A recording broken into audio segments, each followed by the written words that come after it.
বলছিস নোংরামি শুরু করেছিস এখানে, নোংরামি শুরু করেছিস এখানে, হ্যাঁ ভিডিও দিয়ে, হ্যাঁ সব জায়গায় নোংরামি, সব জায়গায় নোংরামি, টাকা ছেলে সব জায়গায় টাকা চেয়ে নোংরামি লোকের সাথে, হ্যাঁ টাকা চেয়ে নোংরামি সব জায়গায় নোংরামি। ভদ্রলোক ছোট লোক চিনিস না? এই চুপ করো শালা, ভিখারির বাচ্চা, ইনকাম করে চল চল চর মেরে দেখ শালা কোথায় ভরে দিয়ে দেখ, তুই কোথায় ভরি দেখ, ভিখারির বাচ্চা। বাপ মা শালা জন্ম দিয়েছে ভিখারি করে, হ্যাঁ বাপ মা জন্ম দিয়েছে শালা।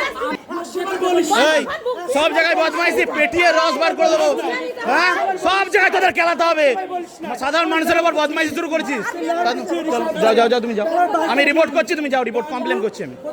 আজকে ফিরছিলাম শান্তিপুর লোকাল ট্রেনে, যেমন আমরা ফ্রি ডেলি প্যাসেঞ্জারই করি। আমি কোর্ট থেকে ফিরছিলাম আমি আমার ওয়াইফের সাথে। তো প্রতিটা ট্রেনেই আপনারা জানেন নতুন করে 5-7 বছরের মধ্যে একটা ট্রেন্ড শুরু হয়েছে, হিজড়াদের অত্যাচার, সবাই কাছ থেকে টাকা নেওয়া, জোর জুলুম করা।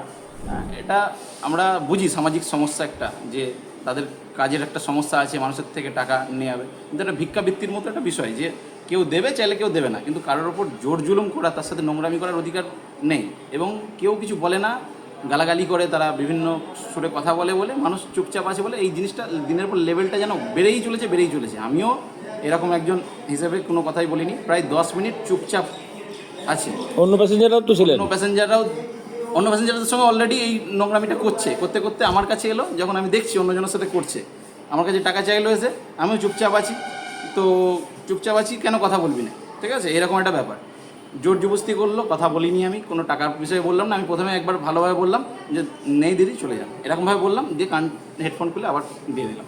ওর খুব রাগ হলো, আবার একজন ওর সঙ্গীকে ডেকে নিয়ে এসে আমার ওপর চড়াও হয়, আমার ওয়াইফের ওপর চড়া হয়, কাপড় তুলে ক্রমাগত যা নোংরামি করার করে একদম সবার সামনে সব প্যাসেঞ্জার ওদের বিরুদ্ধে একদম চিৎকার চেঁচামেচি করছে। এবং আমাদের এত সময় নেই, আমি একজন আইনজীবী, আমি আমার কাছ থেকে ফিরছি, যে মানুষ ওর পিছনে লাগার মতো আমার কোনো সময় নেই বা ইচ্ছাও নেই, কিন্তু এটার একটা মানসিক সমস্যায় পরিণত হয়েছে এদের, এবং সামাজিক ব্যাধিতে হয়ে যাচ্ছে, এত বেশি বেড়ে যাচ্ছে। এর বিরুদ্ধে যদি আমরা কাজ না করি বা কিছু আমরা আওয়াজ না তুলি, এটা কিন্তু দীর্ঘদিন বেড়ে যাবে। এই জন্য আমি একদম শান্তিপুর নেমে, আমার শহর শান্তিপুরে নেমে আমি আরপিএফ শান্তিপুরে কমপ্লেন করলাম লিখিত।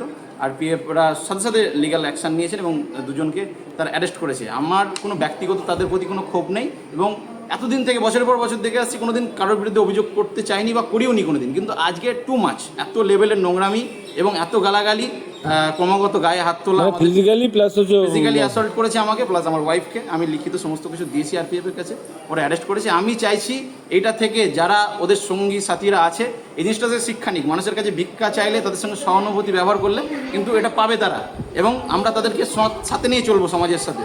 তারা আমাদের সমাজের বাইরের কেউ না, আমরা তাদের সাথে নিয়ে চলতে চাই, কিন্তু সেই লেভেলটা যদি খুব বেশি হয়ে যায়, বাড়াবাড়ি হয়ে যায়, আমাদের মতো খেটে খাওয়া মানুষকে বা যে ডেলি আমরা যা আশা করছি, আমাদেরকে যদি এই বিরক্ততা তারা করে, আমাদের কিন্তু একটা না কোনো ব্যবস্থা নিতে হবে। এই শিক্ষাটা যে আজকে দিলাম, এই শিক্ষাটা শুধুমাত্র একটা প্রতিবাদী শিক্ষা না, ওদের প্রতি আমার কোনো রোষ আছে, আক্রোশ আছে, কোনো বিষয় নাই। এখন তো 3 জন দেখা যাচ্ছে, তাহলে ওরা অ্যারেস্ট করেছে, ওরা একে ফোন করছে, আর ওদের যা লিডার আছে নিয়ে আসলেন, একটা অন্য একজন ট্রান্সজেন্ডার আরেকজন আসলেন, উনি আমাকে ভদ্রভাবেই কথা বলছিলেন যে দাদা কী হয়েছে বলুন।